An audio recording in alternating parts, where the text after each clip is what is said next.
Hey there, how y'all doing today? This is Data here again. I am still not on trail, but I'm about a week or so out.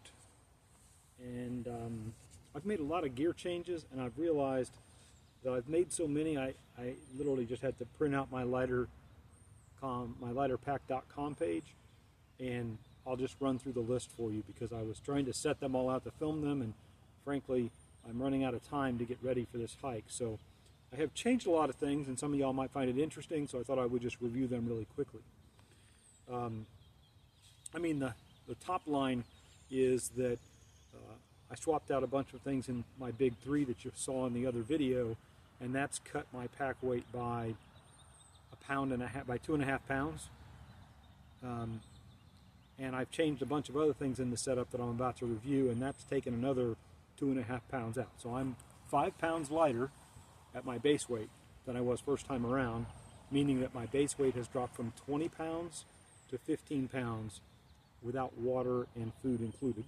So with water and food, I'll probably hit the trail around 22 to 25 pounds, depending on how many days of food I'm carrying. And that's much better than the 28 to 32 pounds I hit the trail with the first time. So I think I'll start from my kitchen stuff. I have decided to cold soak and go stoveless on this leg of my AT Thru-Hike. I did that because I had started cold soaking breakfast anyway, and it worked just fine for me. So I was mainly doing coffee and bars and granola and trail mix, things like that. I'm going to be a little bit more structured about the food choices to try to be a little bit healthier, and I'm going to cover that in another separate video. But at the basis, by going stoveless, I cut over a pound out of the pack in terms of, so I will not be carrying an insulated food pouch, the titanium pot, the fuel canister, the feet for the fuel canister, the Pocket Rocket 2. I also won't be carrying the fuel transfer valve. And that alone saves me about a pound, or a little bit more than a pound. I didn't really make the change to going stoveless for weight savings. I did it because, frankly, I was just getting irritated with the cooling down part of my evening meal. So it was one thing to get to camp, set everything up, and then heat the water and rehydrate my food. And the meals, the Mountain House and the Peak Performance meals were really good reheated, except that it took, 5-10 minutes to heat the water at least, and then it took another 5-10-15 minutes for the rehydration to happen, and it took another 10 minutes after that for it to cool down. That made dinner like a half an hour long process. Whereas when I cold soak things, I do it at 3 o'clock or so in the afternoon, and then I can eat dinner in the evening as soon as I get camp set up. There's that additional half an hour plus that I was spending to have a hot meal was not valuable time to me. So I won't be doing that, but I am changing a bunch of things in my menu plan in addition to just going stoveless, and I'll review that in a separate video. But beyond that, I'm also leaving at home the wireless earbuds. I had one of those zipper pull thermometers, which I'm leaving at home. I had a tripod. They call it a Joey grip. It's actually what the camera is on right now. The phone is on right now. I won't be taking that this time because I didn't use it. I had an ultralight Alpine Blow inflation fan, which I found didn't work very well. I mean, it inflated my sleeping pad, but it took a very long time, and it had to run off my battery pack. And I didn't really need to use up that extra charging energy on the fan if I had a separate tiny pump fan, because it would have its own internal battery. So I switched to that, which actually adds back in a little bit of weight. And then I had some Big Agnes Mountain Glow tent lamps, which I found wouldn't heat when driven by my battery bank. Wouldn't light up when driven by my battery bank. I also took a Nalgene wide mouth canteen to use as a nighttime restroom tool. I found I didn't use that, so I sent that home early on. I took Coghlan emergency blankets and a couple of hand warmers. I did use the hand warmers when it got really cold to heat my feet really in the bottom of my sleeping bag, but I never did use the emergency blanket, so I won't be taking any of that. I also took a spare pair of socks and liners, which never got used, and so those will stay home. I took rain pants and rain mittens last time. I won't be taking those this time. I'll be taking the raincoat, but not the pants and the mittens. I won't be taking this R1 Tech Face jacket. It's a really nice jacket, but I don't need it and the puffy weighs a little bit less and is a little bit warmer because it's down-filled, and it's lighter and it can be stuffed into its own left-hand pocket so it stores more easily. I'm changing out my footwear also. I hiked last time in the Gore-Tex lined Kaha 2 mid-rise boots from Hoka, and they worked well, but they are heavy. So I'm going to swap those out for Speed Goat 6s from Hoka. I hiked the trail last year in Speed Goat 5s, and it worked really well for me. And the Kaha 2s are at least a pound more each than the Speed Goat 6s.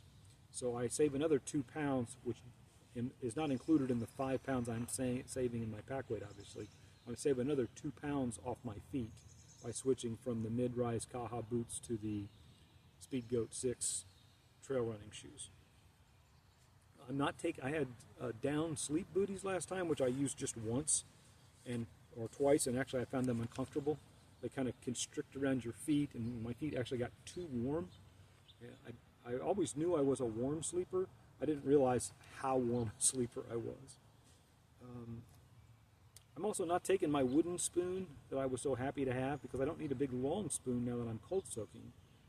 So I'm taking a little short plastic spork actually. I don't really need the fork side of it, but I already have it in my camping kit from Mrs. Data and I's car camping setup, so I'm taking that instead. I'm not taking the Sawyer mini squeeze. I'm taking the regular squeeze that I already owned.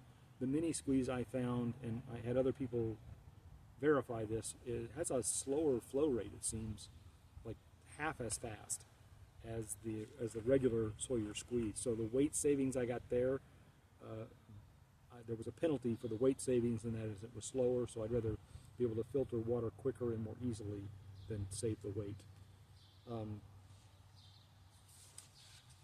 That's probably about all of my changes other than the big three, but in total, like I said before, I've taken 5 pounds out of my base weight, and I've taken another 2 pounds off my feet.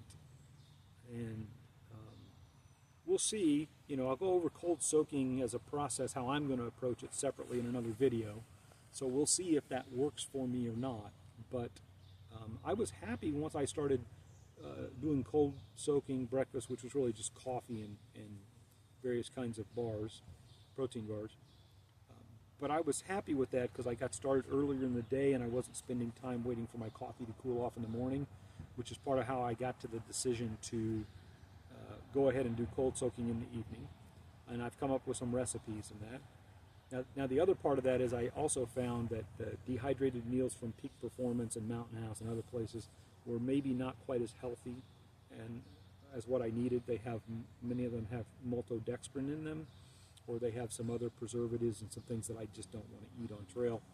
And part of that's informed by the fact that as this process where I had to have my lip worked on and had to have a root canal done, I also went ahead and had a full blood work panel done. So this is one last note to hikers who are, men and women over 50 hiking the trail. Go see your doctor before you start hiking or right when you start hiking. Have a full blood panel done just to see where you're at, what your baseline is. I didn't do it before I went out on trail. I did it when I got back. I did find that both my blood sugar and my cholesterol were elevated. They're not bad, but they're higher than they had been before I started hiking. And I was expecting them to, be lower. So I don't know why that is exactly, except that I checked the ingredient list on everything that I was eating. Many of the protein bars and the trail mix were actually pretty healthy, were just fine. The oatmeal was just fine. The dehydrated dinners I was eating have a lot of stuff in them I think maybe I don't need to be eating.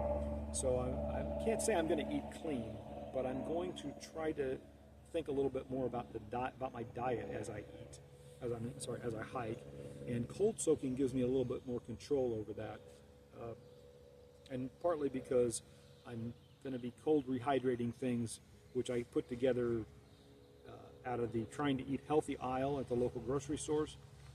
So they contain a lot less preservatives and a lot less other additives into the food.